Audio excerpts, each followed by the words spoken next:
Halo, assalamualaikum warahmatullahi wabarakatuh. Agan-agan teman-teman semua, gimana kabarnya hari ini? Mudah-mudahan kita semua dalam keadaan sehat walafiat. Ini saya akan sharing bagaimana cara mengatasi persaingan harga di marketplace. Dan tentunya ini saya hanya sekedar sharing berdasarkan pengalaman saya selama berjualan online. Oke, untuk itu kita simak videonya dan jangan lupa teman-teman like and subscribe.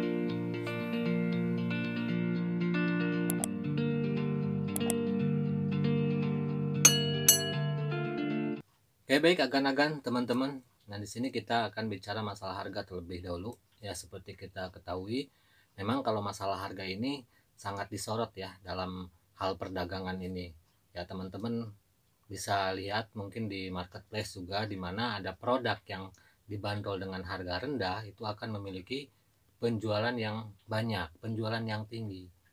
Tetapi bukan berarti produk yang dijual dengan harga sedikit lebih tinggi itu tidak bakalan laku gitu. Tetap pasti ada pembelinya.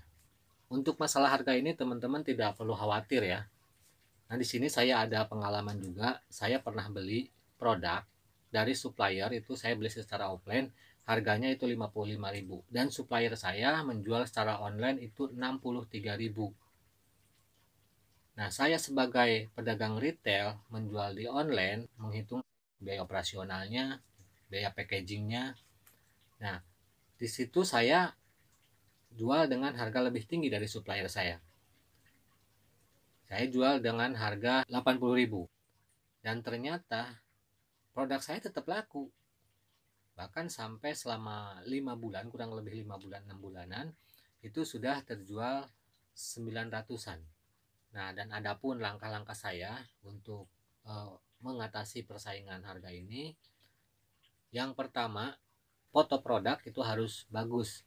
Yang pasti foto produk kita harus berbeda dengan supplier kita atau beda dengan kompetitor kita. Jangan disamain gitu. Nah, caranya ini gini, teman-teman misalnya jual satu produk. Nah, teman-teman itu kita lihat produk kita itu punya websitenya enggak, perusahaan produk kita itu punya websitenya enggak, punya IG-nya enggak. Nah, kalau misalnya produk kita itu ternyata wah di IG-nya ada, di websitenya ada. Nah, teman-teman bisa chat di admin di IG-nya.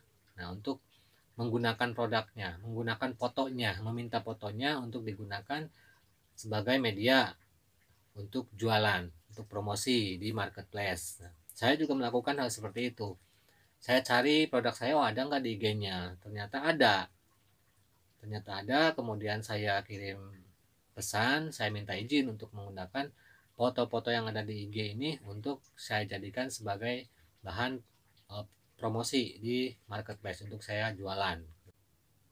Tapi kalau misalnya ternyata produk teman-teman itu tidak ada di IG, tidak ada websitenya, ya teman-teman bisa melakukan potret sendiri ya, pemotretan sendiri, kemudian diedit sebagus mungkin. Apalagi sekarang udah ada aplikasi-aplikasi yang sangat memudahkan kita untuk melakukan editing foto.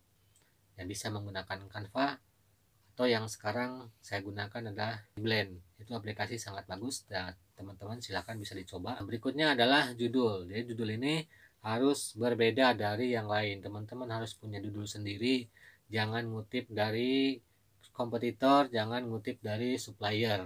Dan salah satu cara dalam menentukan judul ini, saya itu menghilangkan merek di judul. Saya tidak menggunakan merek di judul. Yaitu untuk mengatasi persaingan dengan supplier atau dengan kompetitor. Kecuali kalau teman-teman menjualnya produk-produk yang memang harus menggunakan merek seperti HP atau laptop, itu ada mereknya, ada tipenya, yaitu harus menggunakan merek dan tipe.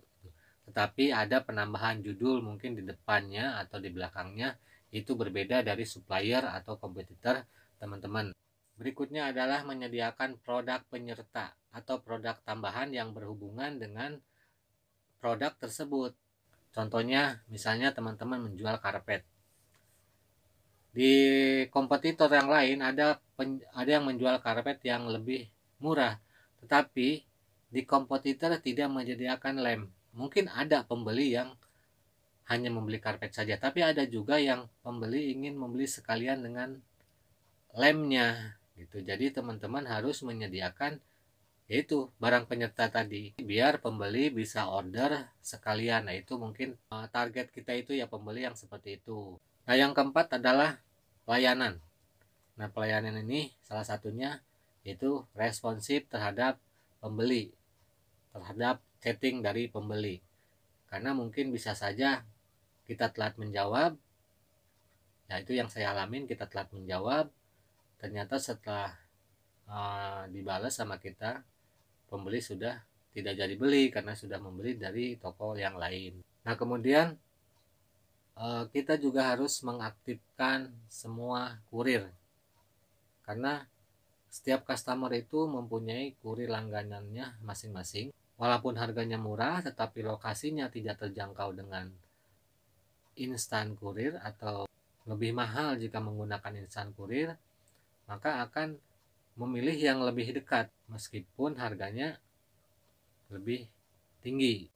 Nah, yang terakhir ini adalah dengan menggunakan promosi berbayar, yaitu dengan pasang iklan yang tujuannya yaitu untuk meningkatkan trafik atau kunjungan pembeli ke toko kita atau ke produk kita. Nah, baik teman-teman, agan-agan mungkin itu saja sharing dari saya untuk video kali ini. Mudah-mudahan bermanfaat. Assalamualaikum warahmatullahi wabarakatuh.